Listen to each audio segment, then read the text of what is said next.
Salut, c'est Clément. Dans cette vidéo, je vais vous expliquer comment on va faire pour changer une mauvaise impression. Comment est-ce qu'on va faire pour rebondir après une mauvaise première impression.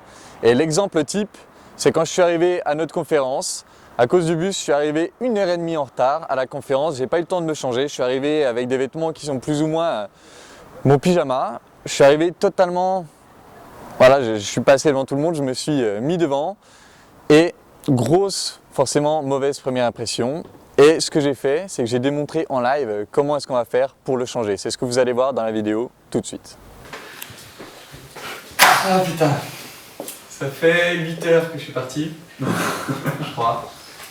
Et c'est marrant parce que du coup j'ai changé ce dont je voulais parler un peu. Qui ici a déjà abordé une fille, que ce soit dans la rue, dans un bar ou dans une boîte, et que c'est tombé vraiment à plat?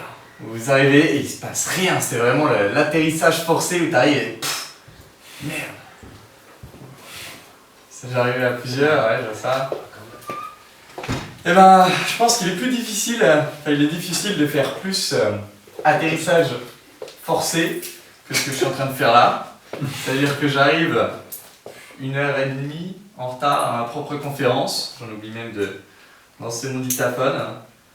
J'arrive 1h30 à ma propre conférence en retard, en pyjama, plus ou moins, c'est ce que je mets pour traîner chez moi, tout ça.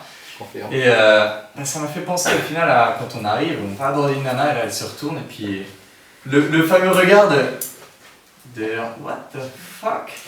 Elle vous regarde comme ça, c'est qui, qu'est-ce qu'il veut. Et là tu sais que tu pars pas bien. Là tu sais que tu pars pas bien, et souvent ce que fait un débutant, c'est que il part, il voit ça, il se dit ah non, bah, c'est bon, elle est pas intéressée, il s'en va. Et l'expérience que j'ai envie de faire là, c'est que là j'arrive en retard, habillé n'importe comment, vraiment totalement au milieu de nulle part, et on peut appeler ça un atterrissage difficile. Et du coup, la première impression c'est bon, le mec déjà il est en retard, il est habillé bizarre, c'est quoi? Et on verra à la fin si j'ai réussi un petit peu à plus gagner votre intérêt que là. Et du coup, je voudrais revenir à ce que j'ai dit au tout début. Est-ce que je passe mieux maintenant avec mon survêt qu'avant? Je peux te répondre. Ouais. Écoute, ça m'a beaucoup fait sourire quand tu as parlé de tout ça, parce qu'en fait, moi personnellement, dès que je t'ai vu passer dans la seconde, déjà quand tu as parlé de ton bas de pyjama, ça m'a fait rire. Quand je t'ai vu avec ton t-shirt, peut-être objectivement pas très beau, mais je me suis dit non, ça c'est un mec sportif, c'est un mec qui dit healthy, quoi, tu vois, en bonne santé. Et non, en fait, tout de suite j'ai vu ça, et là où vous avez un point commun tous les deux, c'est qu'en fait, vous n'avez pas cherché à vous montrer plus fort que vous étiez, dans la mesure où c'est la merde, ouais. Et alors, moi je suis arrivé, j'ai parlé tout de suite, on a parlé, il m'a dit ouais, donc là il y a un petit peu de souci d'organisation, c'est un peu la merde.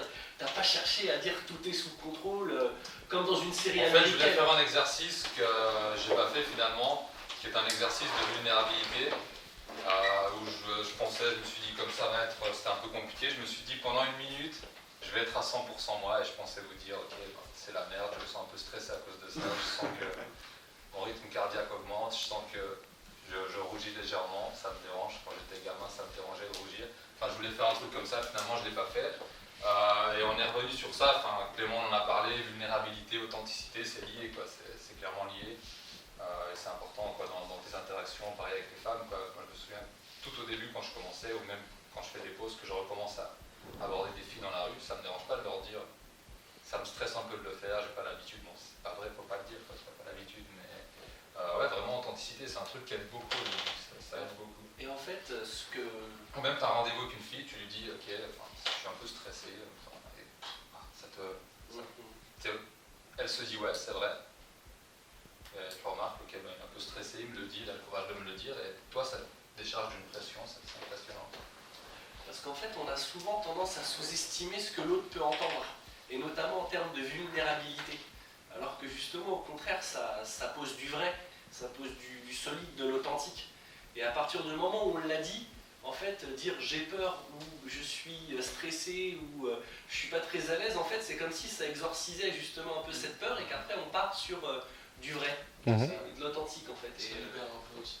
Ouais, complètement, c'est Ça libérateur. libère vraiment, et en en fait. plus, ça libère et en plus tu crées des relations fortes avec les gens.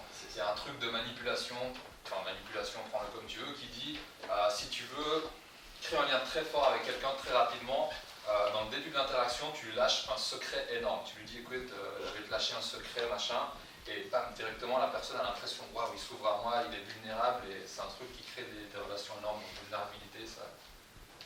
Ouais. Et tu dis ça amène de la confiance. Et si vous avez la confiance de la fille, est-ce que c'est plus dur ou moins dur de finir chez elle? Moins dur. Ben ouais. Vous voyez, confiance, confort. En gros, si vous vous montrez pleinement comme vous êtes, elle va pas se dire ah ben il va essayer de me manipuler ou il va essayer de ou il va piquer tout ce qu'il y a chez moi ou voilà, elle se dit ok, il accepte qui il est, il se montre comme il est et du coup j'ai confiance. Et ça c'est quelque chose de très fort, comme disait Chris, pour créer des relations fortes. Il n'y a rien de plus puissant. Ça va vous gagner tellement de temps que d'essayer de... Les nanas, elles sentent quand vous êtes là, que vous essayez de jouer votre petit rôle et tout, elles le sentent et du coup elles se méfient. Du coup, ça va vous retarder tellement en fait, parce qu'après, vous devrez lui prouver. Ah si, mais je suis un mec de confiance, t'assures. Vous devrez lui prouver tout ça, alors que si vous êtes pleinement vous-même dès le début, ça va enlever toutes les étapes au final, de mise en confiance pour pouvoir aller chez elle, pour pouvoir faire avancer l'interaction. Voilà, si cette vidéo vous a plu, mettez un petit pouce bleu et surtout abonnez-vous parce qu'on va envoyer plein de gros contenus dans les semaines à venir et ça vous permettra de rien rater. En attendant, je vous embrasse et je vous dis à bientôt. C'est bon.